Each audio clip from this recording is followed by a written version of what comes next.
हानागा की ताकेमिची, जिसे हम सब तोमान का कैप्टन क्राई बेबी हीरो के नाम से जानते हैं, और दूसरी तरफ है साकुरा हारुका, जो सिर्फ अपने ताकत के दम पे फ्यूरिन हाई का टॉप पोजीशन को होल्ड करना चाहता है। तो हाँ, इन दोनों मेन प्रोटोगनिस्ट में कोई भी सिमिलैरिटी नहीं है सिवाय कूदने के, लेकिन उस पर भी हम बात करेंगे। तो इसे शुरू कर लेते हैं साकुरा हारुका की बैक स्टोरी से, जहाँ इसका भी बचपन कुछ खास अच्छा नहीं रहता है, क्योंकि लोग हमेशा से उसके अजीब बालों से लेकर उसकी हरकतों का मजाक उड़ाते रहते थे। वो लोग सिर्फ ये जानते थे कि ये लड़का है तो मतलब ये बुरा है, जिसकी वजह से साकुरा किसी की मदद भी करता रहता था तो लोग उससे ही उससे गुनहगार समझते रहते थे, जिसके एंड में वो बस अकेला रहने लगा था। इसलिए एपिसोड की शुरुआती में हमें साकुरा को बिना किसी सपोर्ट के रास्ते पे चलते हुए दिखाया जाता है, और यही वो वजह है जिसकी वजह से आज साकुरा बेशुमार ताकत तो हासिल कर लिया है, लेकिन एट दी एंड वो अकेला रह गया है। पर उसे इससे कोई फर्क नहीं पड़ता है, जिसकी वजह से वो ये खुद भी बोलता रहता है कि कमजोरों को मुझसे दूर रहना चाहिए, क्योंकि ताकतवर अक्सर मुझे ढूंढते रहते हैं। और इसी ताकत के दम पे साकुरा हारुका फ्यूरिन हाई का टॉप पोजीशन को होल्ड करने का इरादा बना लेता है, और यही वो स्ट्रॉन्ग पॉइंट है जो विंड ब्रेकर और टोक्यो रिवेंजर को अलग कर देती है, क्योंकि टोक्यो रिवेंजर की स्टोरी टाइम ट्रैवल बेस्ड है, जिसमें हमारा मेन प्रोटोगनिस्ट हानागा की ताकेमिची टाइम ट्रैवल करता रहता है। और ऐसा वो क्यों करता है? अपने प्यार हिनाता चिबाना के लिए, कि एक दिन ही सही वो सबको बचा लेगा, जिसकी वजह से लोग बचते तो नहीं पर चीजें और कॉम्प्लिकेटेड हो जाती है, जिसकी वजह से आपको इसके दोनों सीजन में भयंकर लड़ाई देखने को मिल जाती है। आई नो कि मैंने तीसरे सीजन का नाम नहीं लिया, क्योंकि उसमें लड़ाई नहीं, उसमें तो तेंजिको वर्सेस तोमान का युद्ध होता है। तो हाँ, चीजें यहाँ बड़े पैमाने पे चलती है, जिसकी वजह से मैं ये बोल रहा हूँ कि ये नया नोवेल एनीमे विंड ब्रेकर इससे बहुत अलग है, सिवाय इसके फीमेल कैरेक्टर को तो ताचिबाना के। एंड आई नो कि इसके कुछ कैरेक्टर्स भी टोक्यो मांजी गैंग के मेंबर्स जैसे ही दिखते हैं, लेकिन उससे कुछ फर्क नहीं पड़ता, क्योंकि इसकी एनिमेशन स्टाइल वहाँ से काफी ज्यादा हाई है, जो इस एनिमे का प्लस पॉइंट भी है। और सही में यार, इसके वाइट सीन्स की एनिमेशन टोक्यो रिवेंजर की फाइट सीन से मोर देन बेटर भी है, जिसके साथ आपको कुछ फनी एनिमेशन सीन भी देखने को मिल जाते हैं जो एकदम अनएक्सपेक्टेड सा लगता है। तो सुपिया क्लोवर वर्सा कीजिएगा,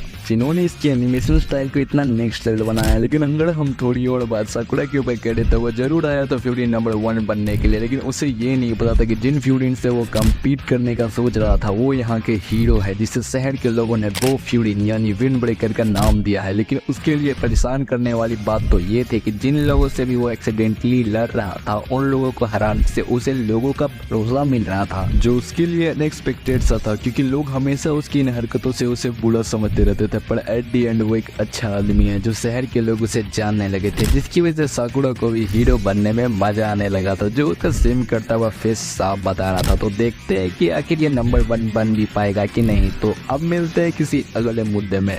हाशिरू।